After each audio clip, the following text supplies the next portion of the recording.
Hi, Shawn. Hello, hello. How you doing? Very well, thank you. Thank you for being with me. Yeah, no, thanks for the invite to come on. Yeah, it's a pleasure. So, obviously, this is an interesting time of change, discussion, debate, and protest and anger as well. A lot has been happening, and so feel free to redirect my questions if they're too narrow or anything. But obviously, I'm doing this report for Deutsche Welle, which is an international broadcaster, and I've worked with them a lot on the issue of the Windrush scandal, colonial past. They're much more open-minded, if I may say so, Right. than the French media. And so there's been this huge event for us here in Bristol of the fall of the statue of Edward Colston, but that reopens also the idea of how we can change public art and our relationship to art, artifact, art object, and part of history with the rest of the world. So this is why I wanted to talk to your perspective, because I know you're a photographer and a curator and some sort of historian of like how we use visual representation to retell discourse. So feel free to use your experience as in with all the wonderful work that I've already seen, you know, the Lenses of Empire or the work with the Fairfield House. But yeah, simply, what was your first reaction with a bit of distance after the fall of the Colston statue? Did you first regret that it had not been done officially, or did you finally feel some relief? I mean, how do you interpret it now that it's been a couple of Yeah, well, I mean, I wasn't there on the day of the march. I had family members, recovering from COVID-19, so I thought I better not go there as well and make myself ill. So I first heard about the Colston statue falling. A friend messaged me and said it had fallen. I was like, what, really? It's definitely a wow, gosh moment. And then she sent me a link to it. So I looked on Facebook and there was a link to it falling. And then I sent it to my friend Rob, who we've worked on a lot of projects around Colston statue, myself and Rob Mitchell at Firstborn Creatives. So I sent it to him straight away. And then I got sent another video of it going in the river. And it's just like, wow. And yeah, I was kind of giddy with just really, is this really going on? Like, it is just like an unbelievable wow moment. And yeah, I was gobsmacked. It was really like watching television kind of thing. I didn't even think it would happen on that day. It just hadn't really crossed my mind. And I've been working on issues related to the Colston statue for over 20 years. Television documentaries, I've written about it, published about it, all these kind of things. So to see it come down, it's like, well, good on them. Do you know what I mean? It's like we've been trying to get this thing down for 20 years. And, it's really important to say the statue is just a symbol. The statue is not going to end racism, whether it's, you know what I mean? It's a symbol, but really a statue is a symbol of how the city wants to tell its story and how it wants to be seen. It's a part of the fabric of the city, like a building. And I wrote a paper last year and it kind of looks at the statue and different artists who had responded to the statue. And there's a particular painting by Tony Forbes in the Shed Gallery. And it's a very powerful painting. Sadly, Tony Forbes passed away earlier this year. Rest in peace. I first interviewed Tony Forbes about that painting 20 years ago when he made it. And it's in a program I made called Under the Bridge. And he talked very explicitly about how in the painting, he's on a ship, the Matthew, which was owned by Cabot, and Colston's statue is behind him on the ship and is dragging him into the River Avon with chains tied around him. So, the statue, which became, is the effigy of Colston, was literally killing Tony Forbes, the artist. And it's a very powerful statement. That continues to be in the Shed today. But what I was talking about in the paper is that no matter how powerful this painting is, to see it, you have to go into a museum, you have to go onto the second floor, you have to go into the corner where it is, and you have to deliberately see it and be there. For a statue, you can be, anywhere. You just might be on a bus, walking around, whatever, and it's there as a very concrete statement of the city and how the city wants to see itself. And I think the only way that that statue could have ever redeemed itself was that if it had a plaque on there which talked the honest, other story about Colston's involvement with the Royal African Company and the slave trade, But we've tried, you know, Mads Dresser and other historians in the city have tried to rewrite that plaque, and the council were on board. But then, you know, too many people got involved and then it got denied. But that was just a couple of years ago. And there's been other people trying to go through a legal process of either having it removed or having it replaqued. So, you know, in the end, the people spoke for themselves. In the end, the people, you know, that is very targeted. They didn't take down anything else on that day they could have done. There's Colston Hall. There's lots of other things called Colston in that area, within walking distance, within reach. But they went there, very specifically took down the statue, put it in the river, and they carried on the march and went home. So I was very proud of them, have to be honest. But I thought, yeah, they did it perfectly, really.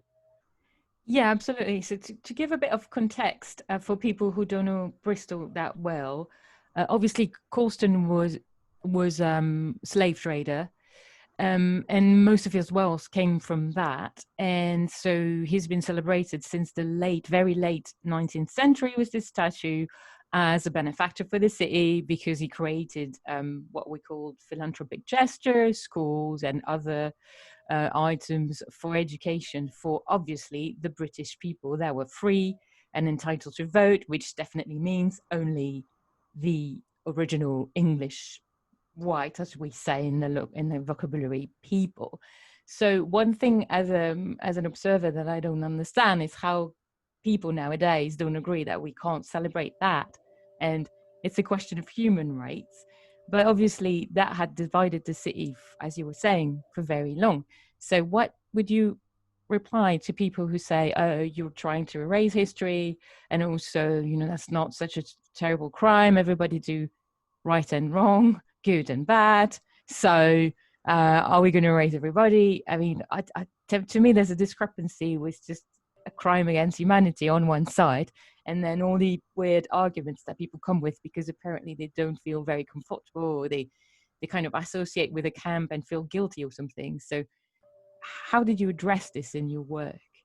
I mean, Colston, you know, Colston and the statue and getting rid of the statue isn't erasing history. The history's still there. There's plenty of people that haven't got statues up for them that we remember fully well.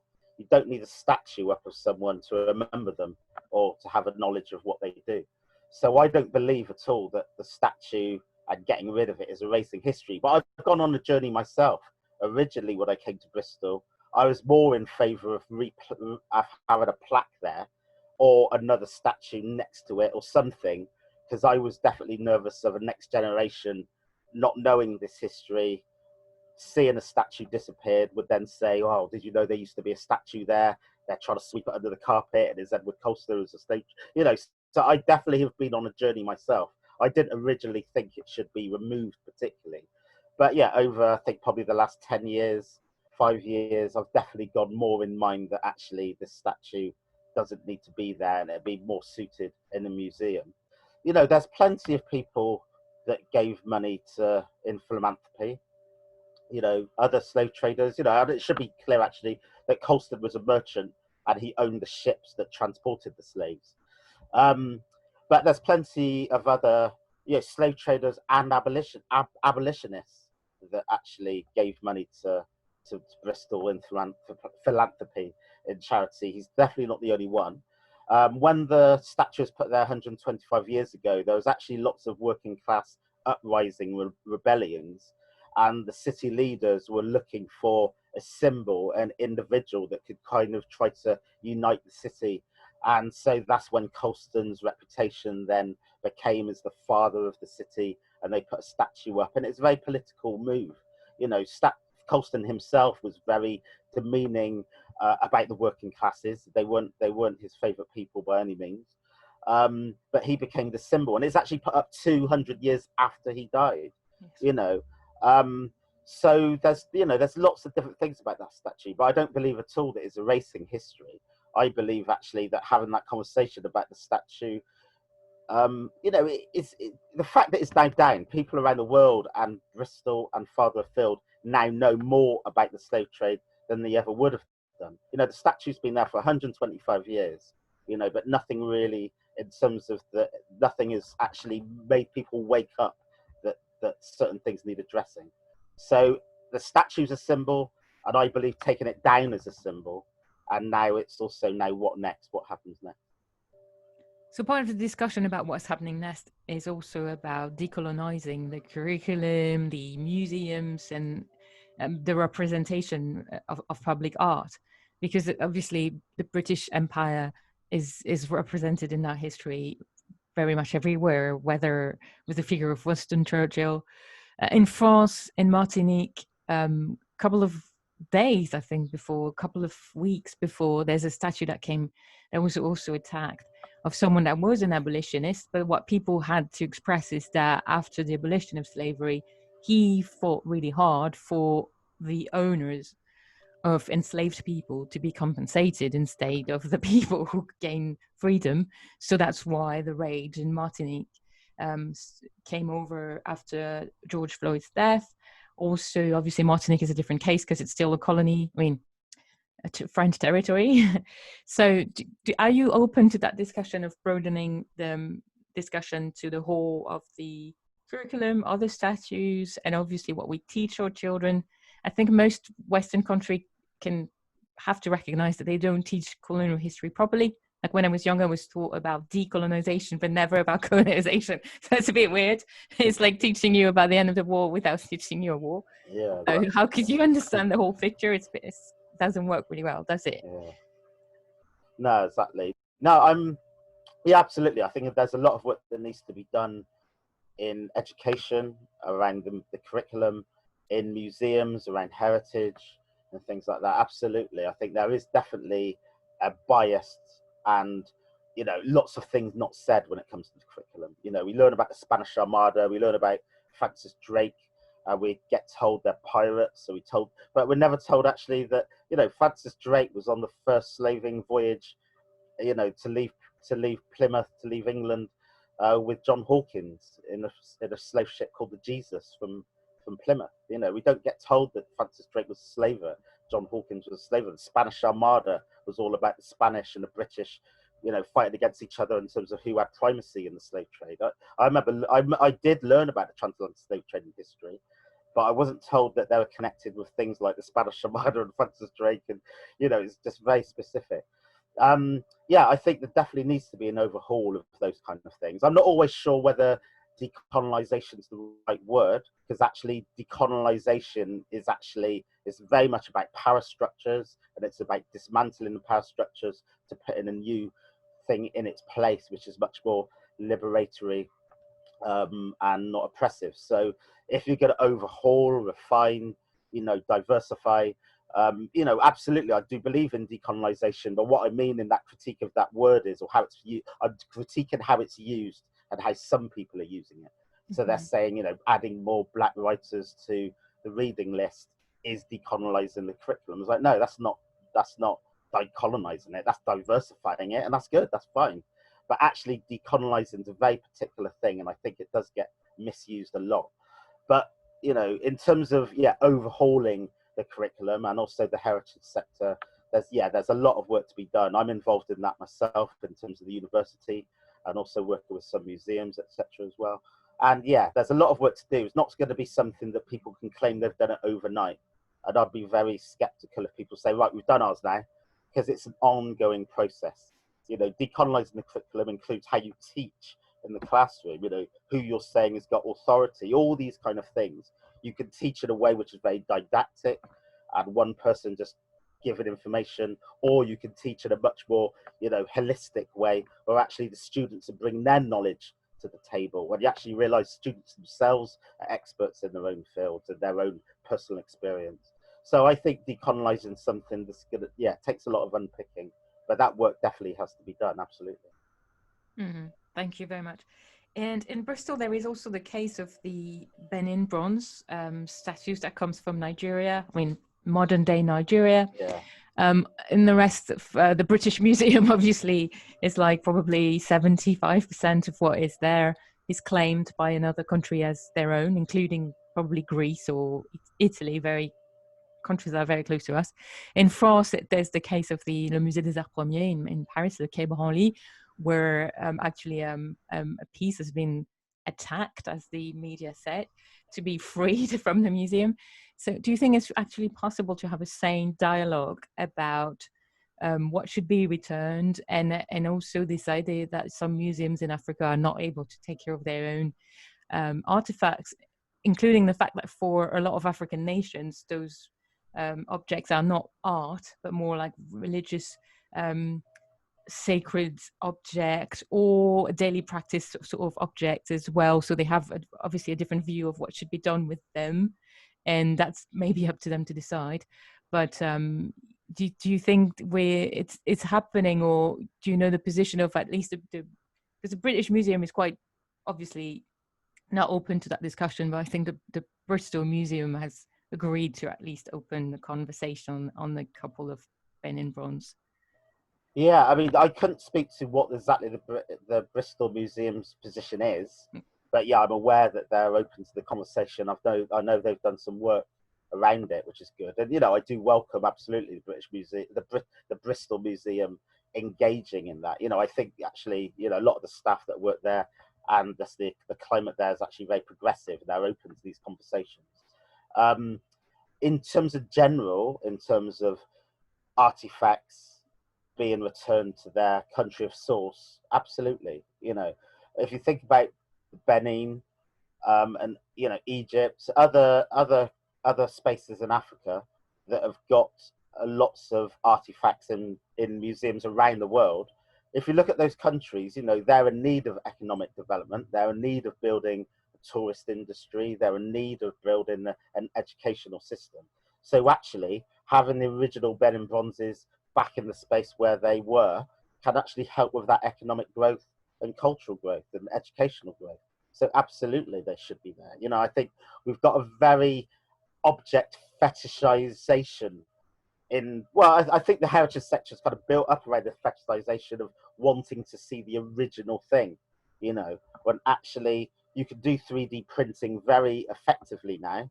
So 3D print the Benin bronze and give the original back to where it came from, you know. And I think actually our attachment with this fetishization of we're going to see a real thing, but actually when you go to the museum, you see it and you move on very quickly. I mean, we expect some aura from seeing this original object that actually isn't there. It's actually in our minds half the time. Do you know what I mean? So I think our engagement with museums and heritage actually needs to change. And I think it will take some world-leading museums to spearhead that change. But yeah, we are given this expectation that you will be seeing the original. But actually, what difference does it make? We know what they look like, the dimensions, the colours, the history. So do you know what I mean? So I'm skeptical that seeing the original is the most important thing. So I would say, yeah, give it back to the country of origin, absolutely. Yeah, of course. And we have seen like prehistorian section of museum have recreated a lot of object. With the war in Syria, we have almost thought about recreating the whole city of Palmyra, so just to get over the heartbreak of losing it. So I guess you're right. People spending a couple of minutes in front of anyway a window reflected your own self is an interesting idea about possession more than anything else. Who possess, and there's a lot of power in possession in a way. And Absolutely. to me it feels like holding on to this past where we actually possess the place, the power entirely. absolutely Yeah. absolutely yeah, definitely. Well, that's interesting. I don't know if I'll manage to find anybody who disagrees with you, because you know reports is supposed to be balanced, but I'll try to be as balanced as possible in the rest of the story, to not offend anybody. But obviously it's a very interesting discussion, and I think, you know, there's no way going back now. No, I mean, the statue's not going back up. Right. You know, it's a grade 2 listed building officially, and Heritage England have said they don't expect it to go back up. The council don't expect it to go back up, so it will end up in the M Shed, which is our local museum, and they've already had conversations about having placards there and other things from that day. And yeah, I think it will start to do the job of having a conversation. It's not going to change, you know, hearts and minds maybe, but I think particularly in children, when they go to the museum on school trips and they see it there, I think it will start the conversation. So, you know, I think awareness, education, it all starts with conversation, really. So I think that's a very strong one that Bristol now has in its arsenal, really. Well, it's important to state that, especially from someone who's done so much work around visual representation. You know, there is this saying that says a picture is worth 1,000 words, but it's not always true. I think, you know, public art is most of the time misunderstood, right? People see, and we also see most of the statues are from men, military people who've got a victory over someone else, and that tells just one side of every story of every place, right? Most people are not warriors or soldiers or men in power, and No, maybe exactly. they would And want a statue also, of someone selling flowers for peace at some point. yeah, definitely. I mean, also that style of statue that it was, you know, it was made in a very particular period where that veneration of people seeing people as heroes is really important. So they're very high up on a plinth. You know, now with modern sculptures, they don't Yes. tend to be so high No. on plinths. They, you know, their feet are touching the The ground. pedestal idea of Absolutely, but this idea of the pedestal, and you know, you're forced to look up at him. You know, and absolutely when you know, I definitely can think of when, you know, going around Bristol and you're seeing him there, you know, you've got no choice but to be at his feet. You know, incredibly, you know, insulting when you think of it on that kind of level. because you So, have to feel like you're below. Also, what I've told my friends in Bristol, again, because I'm not from here, is that this is a weird idea to say we shouldn't erase history, because if we had kept all the statues of all the emperors and kings around, we couldn't even walk the street, right? We'll have all the statues from the Roman Empire and exactly. all the Middle Age and all the modern age and then all the Republican age. I mean, here is still a kingdom, but you can't add up. Statues have always been changed, right? It's just Exactly, part of exactly. how you identify, and over a century is probably way too long to represent a I mean, very. I think, yeah, I think again the symbol of who Colston was and the discourse around it made became very entrenched. So you had one side said no, it has to be taken down or has to be replacked, and then the other side said no, he was good and he was a benefactor and he wasn't illegal in his day, etc. So you get these two very polarized oppositions that won't budge. Whereas actually, if someone said, "Oh, we need to take down, you know, John Locke's statue, which is just across the way from Colston, because you know it's eroding, it's a little bit dangerous." And actually it's getting in the way of a new road we want to build or something. Do you know what I mean? Obviously, yeah, you would have some historians up in arms, but the reason for taking it down isn't as political or as personal as charge as saying, you know, he's a slave trader, he's good or whatever. Do you know what I mean? So I think just the argument of why Colston was needed to be taken down just made people become very entrenched. Where statues are taken down all the time and no one blinks an eye because actually no one cares about the reason, really. Do you know what I mean? So he already became a symbol of conversation, but in a divisive way. And I'm not saying ripping down the statue is actually going to heal. It's, you know, ripping down the statue is obviously going to make people even more entrenched. I do understand that, and I think that's why a conversation about what goes in its place is really important. I think it has to be very carefully considered what goes in its place. Um, and you know, so that conversation continues really. But you know, the people had their say, and I think, yeah, it's a very loud point in the conversation, but that point was made. You know, What's obvious as well is that a lot of institutions have reacted by taking down Coastal's name anyway. The Coastal Hall had promised to change the name. It was lingering for 3 years, and they took the name down. The Coastal Tower's names is gone, though it's still yeah. going to be called the Coastal Tower for most probably. So I guess there's this institutional reaction that we can't really support, as you were saying, any opposition to what happen, because now obviously the fall is part of history itself. So Mm-hmm. Yeah, and I'm not a fan. You know, I don't. I'm not. You know, I've seen this ricochet across the world and other slave trade statues being taken down, and yeah, absolutely fine if that's what the people there want to do. I don't think it's a one size fits all to say they all should be taken down. I think there are still opportunities where a new plaque can be put there in its place, etc. You know, Bath Abbey has got apparently the most commemorations to slave traders than any other church in the country or any other space in the country in one particular place, you know. And I would rather see that replaqued rather than them just all removed. Do you know what I mean? So I think there are certain contexts, you know, that's in a church. So to take them out of that context, I think could actually be more like erasing history than taking a statue away from city centre Bristol. Do you know what I mean? Because I think that's part of the church and who was involved in the church, who was felt to be worthy of being buried in the church and the cathedral. Do you know what I mean? So actually, I think a replacking in a church context probably more appropriate than removing. So I'm not a fan of just removing all of them. I think they're all a case-by-case basis, really. Yeah, and that's always what I said about the Colston Hall, having myself written about the music scene in Bristol. I was like, the weird thing about the Colston Hall is that it opened way after Colston's death. It was never related to him. And most of the music that came out of Bristol was known to be soul music, soulful music that came from Caribbean people.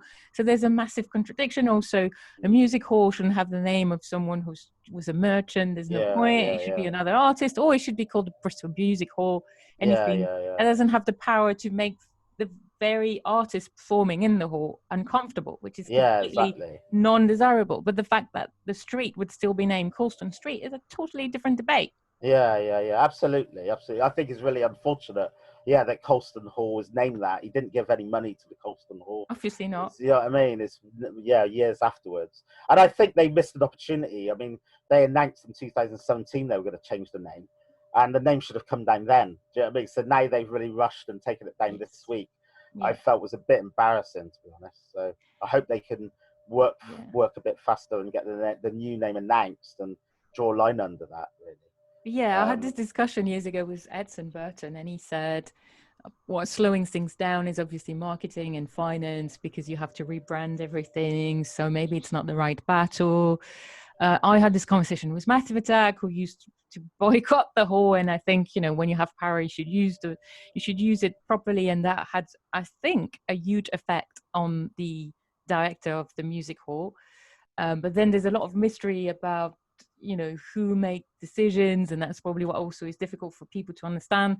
Like, obviously, having the new mayor 4 years ago, people were probably expecting him to act over the statue, and then you mentioned it, Mudge had worked on a plaque, and the mayor was not really supporting the final message, so it never happened.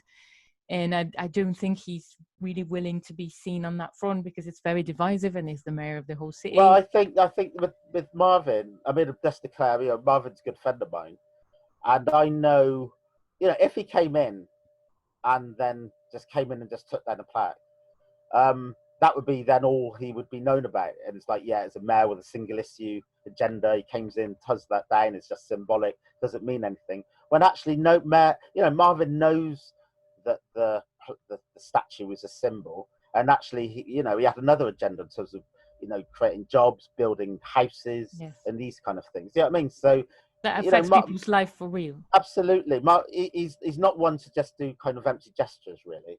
And for a politician, often politicians actually like empty gestures because it makes people happy.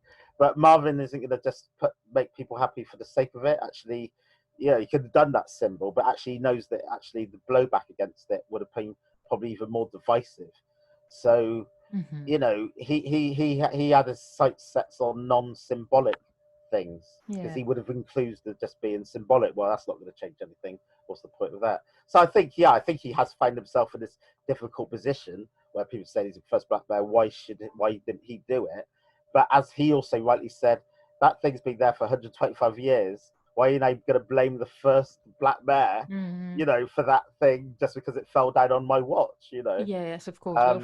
He could have ruined his years. I think it's a real catch-22 situation, really, because it wasn't the most important thing. No, it was not, and it doesn't change people's life. No, exactly. Entirely, of course. Well, I guess we could talk about this forever. I might talk to you again at some point. You're never going to get rid of me, because I don't know if you know, but the Arnold Feeney, after I was with them as a writer in residence, they had a tiny bit of budget left from Still I Rise. Right. And they decided very timely a month ago, or a bit more than that, to write a book about all the African and Caribbean artists they ever had as exhibition. Okay. So I'm just going to write That's that good. with Phil. And Okay, I'm sure fantastic. you'll have a lot to say, because you've been involved with many of the Yeah. performances and exhibitions. So maybe we'll Yeah. talk later about that the Yeah. rest No, of the summer. definitely. Yeah. No. Good. No, definitely. Well, all the best with the rest of your series and interviews Thank and you. stuff. Yeah. Thank you Definitely. very much. And well, have a great time. And All right then. hopefully see in person when life becomes normal again. We Yeah. don't know when Exactly. this is going to be. The rest of Europe now is enjoying happiness and freedom, and we're still a bit in that mess. But Yeah, exactly. I'm sure there'll be an end to it. Yeah. Definitely. Thank you All so right. much for taking Take the care. time. Bye bye. You too. Bye. Bye.